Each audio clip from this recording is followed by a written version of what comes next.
कि पूरे देश में जाति जनगणना होगा, और दूसरी बात जो 50% की रिजर्वेशन की दीवार बना रखी है इसको हम तोड़ के फेंक देंगे। कि आज भी इस देश में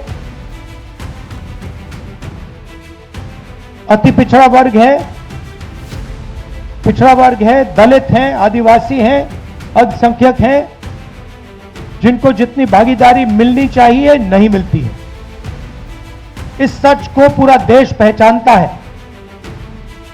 हम जाति जनगणना करवाना चाहते हैं क्योंकि हम दूध का दूध, पानी का पानी करवाना चाहते हैं और दिखाना चाहते हैं कि इस देश में दलितों की, अति पिछड़ों की कितनी आबादी है, माइनॉरिटीज की, आदिवासियों की, गरीब जनरल कास्ट की कितनी आबादी है, पूरे देश को पता लगना चाहिए। एक विजन देना चाहते हैं जो हमारा विजन नहीं है, पार्टियों का विजन नहीं है, अति पिछड़ा समाज का विजन है।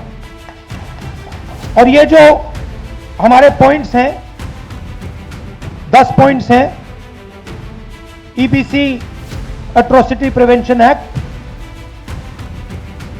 ईबीसी रिजर्वेशन लोकल बॉडी में जो 50% की सीलिंग है 9th शेड्यूल में उसे इंक्लूड करना, रिक्रूटमेंट में जो नॉट फाउंड सूटेबल है उसे इलीगल कराना, 5वें नंबर पे डेडिकेटेड कमेटी, जो भी आपके मतलब समस्याएं हैं, ओवर अंडर इंक्लूजन की जो बात है उसको एक कमेटी देखे।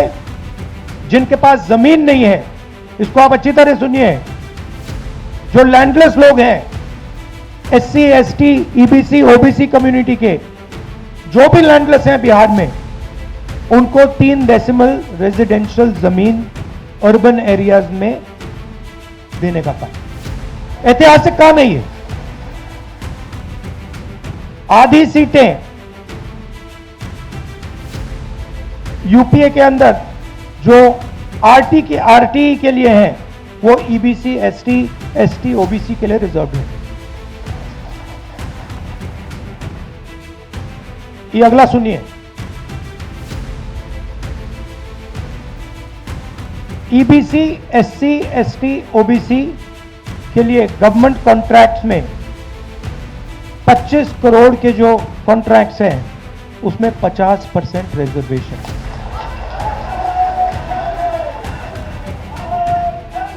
आर्टिकल 15 रिजर्वेशन इन एडमिशन प्राइवेट एजुकेशनल इंस्टीट्यूशंस में हम यहां इंप्लीमेंट करेंगे। और एक रिजर्वेशन रेगुलेटरी अथॉरिटी जो रिजर्वेशन को देखेगी और इंप्लीमेंट करेगी। अब ये जो 10 पॉइंट्स हैं, ये आप लोगों से पूछकर, आप लोगों से पूछ के, आपके नेताओं से पूछ के, ईबीसी वर्ग के लोगों से पूछ के, महिलाओं से, स्टूडेंट से, इन सब से पूछकर हमने ये डेवलप किया है। ये हम इसको इंप्लीमेंट करेंगे, मगर ये आवाज आपकी है। यहां जो नेता बैठे हैं, मेरे आपके साथ डिस्कशन हुए, आप आए हो, मेरे ऑफिस में आए हो, बैठे हुए हैं यहां पे, और ये आप मुझे बताइए, ये आपने हमें कहा था ना, उस समय पिताजी ने ओबीसी के खिलाफ कहा और आज नेपो किड एक अलग ही अंदाज में ओबीसी के पक्ष में कह रहे हैं। ये वही लोग हैं, सोनिया जी तक शासन चला, मनमोहन जी तो प्राइम मिनिस्टर थे, मगर बागडोर जो है वो सोनिया जी के हाथों में था। ओबीसी आयोग तक नहीं बनाया गया इन लोगों से। ओबीसी आयोग जिन लोगों ने नहीं बनाया, वो आज हमें यह भाषण दे रहे हैं कि हम आएंगे तो ऐसा होगा, हम आएंगे तो वैसा होगा। अब चिंता करके देखिए, इनकी जो अपीजमेंट की पॉलिटिक्स है वो केवल एक धर्म तक सीमित है। राजीव गांधी जी ने भी भाषण देते हुए सदन के अंदर 1990 में कहा था कि आप ओबीसी रिजर्वेशन मत लाइए, मुसलमान रिजर्वेशन का क्या होगा, मुस्लिम रिजर्वेशन के बारे में चिंता करिए। आज भी राहुल गांधी जी ने मुस्लिम रिजर्वेशन के बारे में बोला है। क्या कारण रहा है कि कास्ट सेंसस के माध्यम से भी कर्नाटक में कांग्रेस पार्टी माइनॉरिटी अपीजमेंट में लगी हुई है। आप देखिए, कुर्बा क्रिश्चियन, ब्राह्मण क्रिश्चियन, वोकलिंगा क्रिश्चियन, ऐसा कास्ट आपने सुना है क्या कहीं? 26 ऐसे कास्ट उन्होंने कर्नाटक में बनाए हैं, जिसके माध्यम से जिनको रिजर्वेशन मिलना चाहिए उनका हक छीन करके किस प्रकार से धार्मिक तुष्टीकरण किया जा सके, किस प्रकार रिलीजियस अपीजमेंट किया जा सके, उस दिशा में कांग्रेस बढ़ रही है कर्नाटक में। और इसी कारण से कांग्रेस के खेमे के अंदर भी कर्नाटक में एक अशांति है। आप याद करिए, कर्नाटक में भी उन्हीं की सरकार है और वहां 4% का रिजर्वेशन गवर्नमेंट कॉन्ट्रैक्ट्स और टेंडर में केवल मुसलमानों को दिया गया। इस पर भी भारतीय जनता पार्टी ने अपना पक्ष रखा था कि यह घोर तुष्टीकरण का मामला है, तो स्वाभाविक रूप से यह जो आज आपको लॉलीपॉप दिखा रहे हैं, दरअसल यह अपीजमेंट के पीछे की पटकथा तैयार हो रही है। मुझे बहुत ही खेद के साथ कहना पड़ रहा है कि ये वही कांग्रेस पार्टी है जिन्होंने अपने ओबीसी राष्ट्राध्यक्ष को, सीताराम केसरी को, दोनों हाथ दोनों पैर पकड़ करके सोनिया जी के कहने के बाद उठा करके बाथरूम में बंद किया था। लिटरली बाथरूम के अंदर ही बंद किया था। मैं इसे अतिशयोक्ति के रूप में आप ना ले इसे, मैं झूठ नहीं कह रहा। आप जाके देखिए, एक ओबीसी राष्ट्र अध्यक्ष के साथ सोनिया जी ने किस प्रकार का बर्ताव कराया था। उनको हाथ पैर से उठा करके बाथरूम के अंदर बंद कराया गया और ओबीसी के कल्याण के मामलों को भी 75 वर्षों तक इसी कांग्रेस पार्टी ने एक कमरे के अंदर बंद करके रखा था। राहुल गांधी जी को और अखिलेश यादव जी को उन्होंने यूपी में ऑब्जर्व किया होगा, वहां पर भी इसी प्रकार के प्रॉमिस किए गए थे राहुल जी द्वारा। उन्होंने राहुल गांधी के ऐसे ही कई प्रॉमिस, ऐसे ही कई वायदे भिन्न भिन्न राज्यों में जहां राहुल गांधी चुनावी यात्रा में जाते हैं, उन सबको देखा है और सुना है और वो जानते हैं कि अंततोगत्वा इन प्रॉमिसेस का कुछ नहीं होता। जो वायदे राहुल गांधी करते हैं शायद वो राहुल गांधी खुद ही नहीं समझते हैं। उनको एक पेपर पकड़ा दिया जाता है, वो पेपर पढ़ देते हैं। मैं तो आज खुद देख रहा था कि जो 10 वायदे उन्होंने कहा, उन्हें पढ़ करके वो 10 वायदे बोलने पड़ रहे थे। अगर वाकई दिल से वो आवाज होती तो कागज से पढ़ना नहीं पड़ता। सब देखिए फूटेगा ही, तो नवंबर के एंड में ही प्लूटोनियम बम फट जाएगा। जब हार जाएगी कांग्रेस पार्टी तो सभी बम एक ही साथ फटेंगे, चिंता मत करिए। सब हाइड्रोजन, एटम और प्लूटोनियम बम फटेगा, कांग्रेस पूरी तरह ध्वस्त होगी। अपने ही बम, जो बम बनाता है उसी बम से वही उसी का नाश होता है। जो गड्ढा खोदता है उसी गड्ढे में गिर के समाप्त होता है। तो राहुल गांधी जी बम बनाए, देखिए डेमोक्रेसी का बम बम होगा और बम बनाने वालों का गम गम होगा। देखिए मल्लिकार्जुन खड़गे जी को इतनी चिंता नहीं करनी चाहिए, अभी वो बाकी बम बन रहे हैं उस पर ध्यान दे, बहुत सारे बम बन रहे हैं उस पर ध्यान दे। बाकी भारतीय जनता पार्टी को क्या करना है, एनडीए को क्या करना है, वो अपनी रणनीति हम बनाएंगे। आप सभी का अभिनंदन है आज के इस प्रेस कॉन्फ्रेंस में।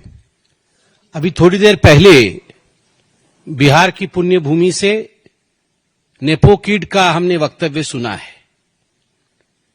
और मुझे तो लगता है नेपो किड राहुल गांधी जी का कहीं न कहीं रिकॉर्ड प्लेयर वहीं अटक गया है। वही बातें बार बार दोहराते हैं, केवल बातें करते हैं, काम नहीं करते हैं। आज उन्होंने संक्षेप में यही कहा कुल मिलाकर के कि हम ओबीसी, अति पिछड़े, ईबीसी सबके लिए सामाजिक न्याय लेकर आएंगे, उनके अधिकारों के लिए लड़ाई लड़ेंगे और रिजर्वेशन को आगे बढ़ाएंगे, संविधान को बचाएंगे। तो कुल मिलाकर आप सोचिए कि नेहरू जी से राजीव गांधी तक कांग्रेस पार्टी का जो सफर रहा है, उस सफर का अगर हम इतिहास देखेंगे, ओबीसी को लेकर, रिजर्वेशन को लेकर किस प्रकार की मानसिकता कांग्रेस पार्टी की रही थी, तो मैं डेट देना चाहूंगा 6 सितंबर 1990 में राहुल गांधी जी के पिताश्री राजीव गांधी जी ने अपने जीवन काल का सबसे लंबा भाषण पार्लियामेंट के अंदर रिजर्वेशन के खिलाफ दिया था। रिजर्वेशन के खिलाफ उन्होंने उस समय तत्कालीन प्रधानमंत्री वीपी सिंह जी द्वारा लाए गए मंडल कमीशन के रिकमेंडेशन पर भाषण देते हुए कहा था कि यदि 27% रिजर्वेशन, 27% रिजर्वेशन ओबीसी को मिलता है तो देश की स्थिति क्या होगी आप चिंता करके देखिएगा। देश के हालात खराब हो जाएंगे, टैलेंट कॉम्प्रोमाइज हो जाएगा और हमें एक कास्टलेस सोसाइटी की तरफ जाना चाहिए, हमें कास्ट को बढ़ावा नहीं देना चाहिए। उन्होंने उस समय स्पष्ट रूप से ओबीसी के रिजर्वेशन के खिलाफ अपना मंतव्य रखा था, अपना भाषण दिया था। उस समय पिताजी ने ओबीसी के खिलाफ कहा और आज नेपो किड एक अलग ही अंदाज में ओबीसी के पक्ष में कह रहे हैं। ये वही लोग हैं, सोनिया जी तक शासन चला, मनमोहन जी तो प्राइम मिनिस्टर थे मगर बागडोर जो है वो सोनिया जी के हाथों में था। ओबीसी आयोग तक नहीं बनाया गया इन लोगों से। ओबीसी आयोग जिन लोगों ने नहीं बनाया वो आज हमें यह भाषण दे रहे हैं कि हम आएंगे तो ऐसा होगा, हम आएंगे तो वैसा होगा। आप चिंता करके देखिए, इनकी जो अपीजमेंट की पॉलिटिक्स है वो केवल एक धर्म तक सीमित है। राजीव गांधी जी ने भी भाषण देते हुए सदन के अंदर 1990 में कहा था कि आप ओबीसी रिजर्वेशन मत लाइए, मुसलमान रिजर्वेशन का क्या होगा, मुस्लिम रिजर्वेशन के बारे में चिंता करिए। आज भी राहुल गांधी जी ने मुस्लिम रिजर्वेशन के बारे में बोला है। कर्नाटक के अंदर ये जो कास्ट सेंसस की बात हो रही है, कास्ट सेंसस नरेंद्र मोदी जी ने इसे स्थापित किया है, नरेंद्र मोदी जी ने डिक्लेयर किया है। हमारे देश के OBC prime minister Narendra Modi ji ने कास्ट सेंसस होगा इसका कुछ दिनों पहले ऐलान भी किया, पार्लियामेंट में यह घोषित हुआ। मगर कर्नाटक के अंदर जहां कास्ट सेंसस चलने की बात हुई थी, अभी तक उसके नतीजे क्यों नहीं आ पाए? क्यों दोबारा कास्ट सेंसस करना पड़ा? क्यों कांग्रेस के अंदर भी एक चुप्पी छाई हुई है? क्यों कांग्रेस के अंदर भी कहीं ना कहीं कर्नाटक में सुगबुगाहट है? क्या कारण रहा है कि कास्ट सेंसस के माध्यम से भी कर्नाटक में कांग्रेस पार्टी माइनॉरिटी अपीजमेंट में लगी हुई है? आप देखिए, कुर्बा क्रिश्चियन, ब्राह्मण क्रिश्चियन, वोकलिंगा क्रिश्चियन, ऐसा कास्ट आपने सुना है क्या कहीं? 26 ऐसे कास्ट उन्होंने कर्नाटक में बनाए हैं जिसके माध्यम से जिनको रिजर्वेशन मिलना चाहिए उनका हक छीन करके किस प्रकार से धार्मिक तुष्टीकरण किया जा सके, किस प्रकार रिलीजियस अपीजमेंट किया जा सके, उस दिशा में कांग्रेस बढ़ रही है कर्नाटक में। और इसी कारण से कांग्रेस के खेमे के अंदर भी कर्नाटक में एक अशांति है। आज राहुल गांधी जी ने कहा कि हम सरकार में यदि आएंगे तो जो गवर्नमेंट कॉन्ट्रैक्ट्स है उसमें हम रिजर्वेशन देंगे ओबीसी को, ईबीसी को। आप याद करिए, कर्नाटक में भी उन्हीं की सरकार है और वहां 4% का रिजर्वेशन गवर्नमेंट कॉन्ट्रैक्ट्स और टेंडर में केवल मुसलमानों को दिया गया। इस पर भी भारतीय जनता पार्टी ने अपना पक्ष रखा था कि यह घोर तुष्टीकरण का मामला है, तो स्वाभाविक रूप से यह जो आज आपको लॉलीपॉप दिखा रहे हैं, दरअसल यह अपीजमेंट के पीछे की पटकथा तैयार हो रही है। मैं यह भी कहना चाहता हूं कि चंद दिनों पहले, मुझे लगता है 3-4 दिन पहले, किसी एक चैनल में एनसीपी ने रिजर्वेशन को लेकर अपना मत रखा था। एनसीपी ने कहा था कि जेन जी रिजर्वेशन नहीं चाहती है और रिजर्वेशन समाप्त कर देना चाहिए। तो मैं तो राहुल गांधी जी से पूछना चाहता हूं, आप महाराष्ट्र में कुछ बोलते हैं, बिहार में कुछ बोलते हैं, ये दोनों तरफ से मोमबत्ती जलाना बंद करिए। जेन जी ये चाहती है कह के मोमबत्ती यहां से लगा देते हैं एनसीपी के माध्यम से, दूसरे ये चाहते हैं करके मोमबत्ती ऊपर से लगा देते हैं। तो ऊपर से नीचे से दोनों से अगर मोमबत्ती जलेगा तो दुनिया आपकी हिपोक्रेसी देखेगी। मुझे बहुत ही खेद के साथ कहना पड़ रहा है कि ये वही कांग्रेस पार्टी है जिन्होंने अपने ओबीसी राष्ट्राध्यक्ष को, सीताराम केसरी को, दोनों हाथ दोनों पैर पकड़ करके सोनिया जी के कहने के बाद उठा करके बाथरूम में बंद किया था। लिटरली बाथरूम के अंदर ही बंद किया था। मैं इसे अतिशयोक्ति के रूप में आप ना ले, इसे मैं झूठ नहीं कह रहा हूं। आप जाके देखिए एक ओबीसी राष्ट्र अध्यक्ष के साथ सोनिया जी ने किस प्रकार का बर्ताव कराया था। उनको हाथ पैर से उठा करके बाथरूम के अंदर बंद कराया गया था। और ओबीसी के कल्याण के मामलों को भी 75 वर्षों तक इसी कांग्रेस पार्टी ने एक कमरे के अंदर बंद करके रखा था। It took a OBC Prime Minister Narendra Modi ji to really think about the benefits that the OBC community can derive out of the Constitution of India. It took a Narendra Modi ji, for the first time he came out with 10% reservation for the EBCs. आप याद करिए 2019 में EBC के लिए जो 10% reservation medical में आया, ये पहली बार ये है PIB का, आपको याद होगा 27% reservation for OBCs and 10% reservation for economically weaker section in all India quota scheme for undergraduate and postgraduate medical dental courses. यह भी मोदी जी लेकर आए थे। मैं आपको याद दिलाना चाहूंगा कि 2019 में सेंट्रल एजुकेशनल इंस्टीट्यूशंस, क्योंकि आज एजुकेशनल इंस्टीट्यूशन की भी बात हुई, सेंट्रल एजुकेशनल इंस्टीट्यूशंस रिजर्वेशन इन टीचर्स काडर एक्ट, इसमें SC, ST और OBC reservation professor, associate professor और असिस्टेंट प्रोफेसर के लिए पहली बार उनकी नियुक्ति में रिजर्वेशन नरेंद्र मोदी जी के सरकार में आया।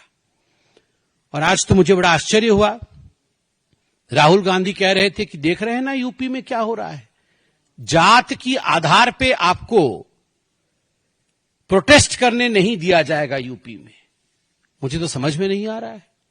पिताजी आपके कास्टलेस सोसाइटी चाहते हैं और आप यहां कह रहे हैं जात के आधार पर प्रोटेस्ट होने चाहिए। देश में प्रोटेस्ट क्यों होने चाहिए? अगर देश में संविधान के राज के अंतर्गत गरीबों को अपना हक मिल रहा है, तो इस प्रकार से जो भड़काने वाले बयान आप राहुल गांधी दे रहे हैं, कभी हाइड्रोजन बॉम्ब और आज यूरेनियम बॉम्ब भी जुड़ गया है, मुझे लगता है इस प्रकार के बयानों से उन्हें बचना चाहिए। और कोशिश चाहे कितनी भी कर ले, नेपो किड्स ही रहेंगे। कोई भी जनरेशन उन्हें पसंद नहीं करेगा। बहुत बहुत धन्यवाद। कोई प्रश्न हो तो अवश्य पूछे।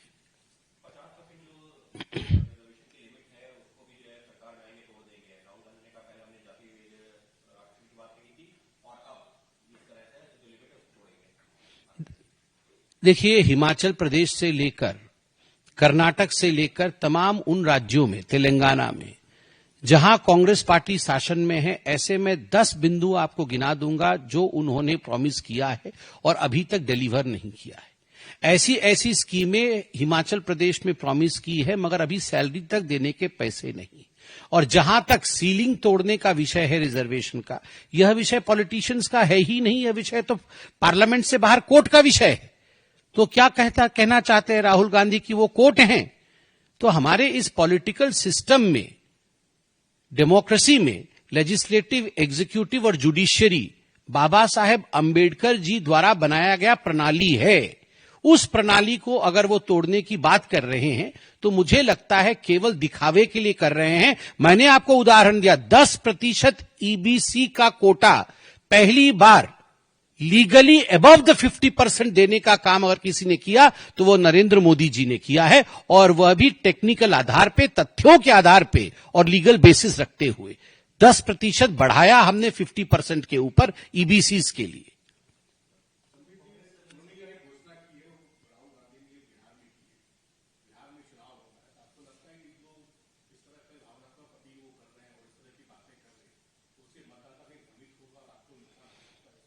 देखिए, मतदाता से बुद्धिमान कोई नहीं होता है, तभी उन्हें जनता जनार्दन अर्थात भगवान कहा जाता है। साधारण से दिखने वाला गांव का एक निवासी भी हमसे बुद्धिमान होता है। और वो बहुत लंबे समय तक सभी पॉलिटिकल पार्टी को ऑब्जर्व करता है और उसी ऑब्जर्वेशन से वो अपना मत बनाता है। राहुल गांधी जी को और अखिलेश यादव जी को उन्होंने यूपी में ऑब्जर्व किया होगा, वहां पर भी इसी प्रकार के प्रॉमिस किए गए थे राहुल जी द्वारा। उन्होंने राहुल गांधी के ऐसे ही कई प्रॉमिस, ऐसे ही कई वायदे भिन्न भिन्न राज्यों में जहां राहुल गांधी चुनावी यात्रा में जाते हैं उन सबको देखा है और सुना है, और वो जानते हैं कि अंततोगत्वा इन प्रोमिसेस का कुछ नहीं होता। जो वायदे राहुल गांधी करते हैं शायद वो राहुल गांधी खुद ही नहीं समझते हैं, उनको एक पेपर पकड़ा दिया जाता है, वो पेपर पढ़ देते हैं। मैं तो आज खुद देख रहा था कि जो 10 वायदे उन्होंने कहा, उन्हें पढ़ करके वो 10 वायदे बोलने पड़ रहे थे। अगर वाकई दिल से वो आवाज होती तो कागज से पढ़ना नहीं पड़ता, वो खुद ही अपने आप ही उनके मुंह से स्वतः निकलता, मगर नहीं निकल रहा था। अर्थात किसने कागज पकड़ाया है, पढ़ दिया, उनकी ड्यूटी समाप्त हो गई, मगर कैसे होगा उसको यह भी पता नहीं होगा।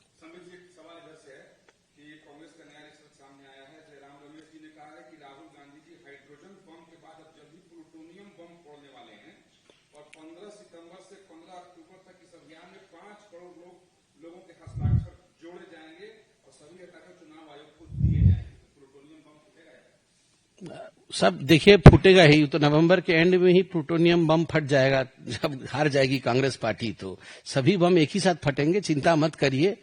सब हाइड्रोजन, एटम और प्लूटोनियम बम फटेगा, कांग्रेस पूरी तरह ध्वस्त होगी। अपने ही बम, जो बम बनाता है उसी बम से वही उसी का नाश होता है, जो गड्ढा खोदता है उसी गड्ढे में गिर के समाप्त होता है। तो राहुल गांधी जी बम बनाए, देखिए डेमोक्रेसी का बम बम होगा और बम बनाने वालों का गम गम होगा।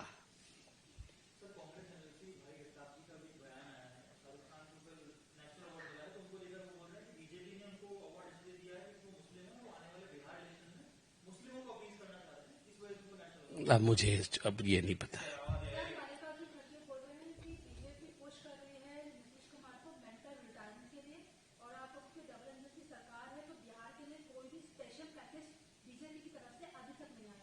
देखिए मल्लिकार्जुन खड़गे जी को इतनी चिंता नहीं करनी चाहिए, अभी वो बाकी बॉम्ब वॉम्ब बन रहे हैं उस पर ध्यान दे, बहुत सारे बॉम्ब बन रहे हैं उस पर ध्यान दे। बाकी भारतीय जनता पार्टी को क्या करना है, एनडीए को क्या करना है, वो अपनी रणनीति हम बनाएंगे। वो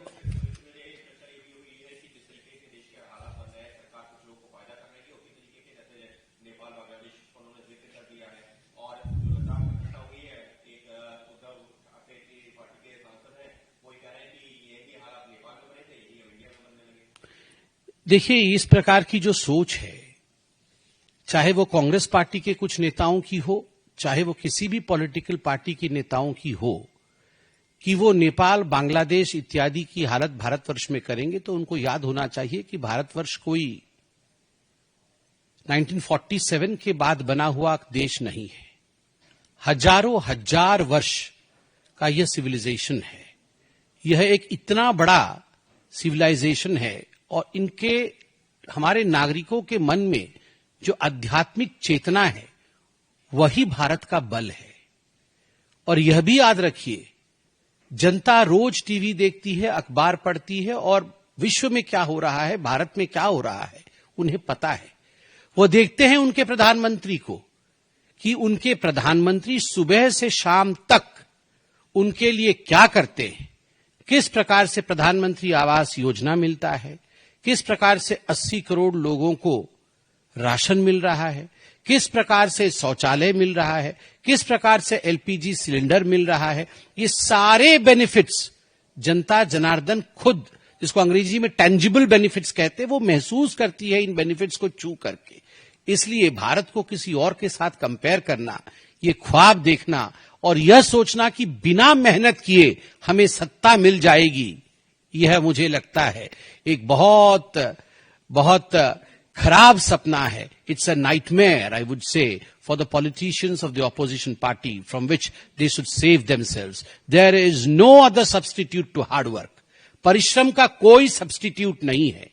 पीएम प्रधानमंत्री परिश्रमी है और उसी का नतीजा आज भारतीय जनता पार्टी को और जनता को मिल रहा है। राहुल गांधी जी भड़काने से अच्छा होगा परिश्रम करें।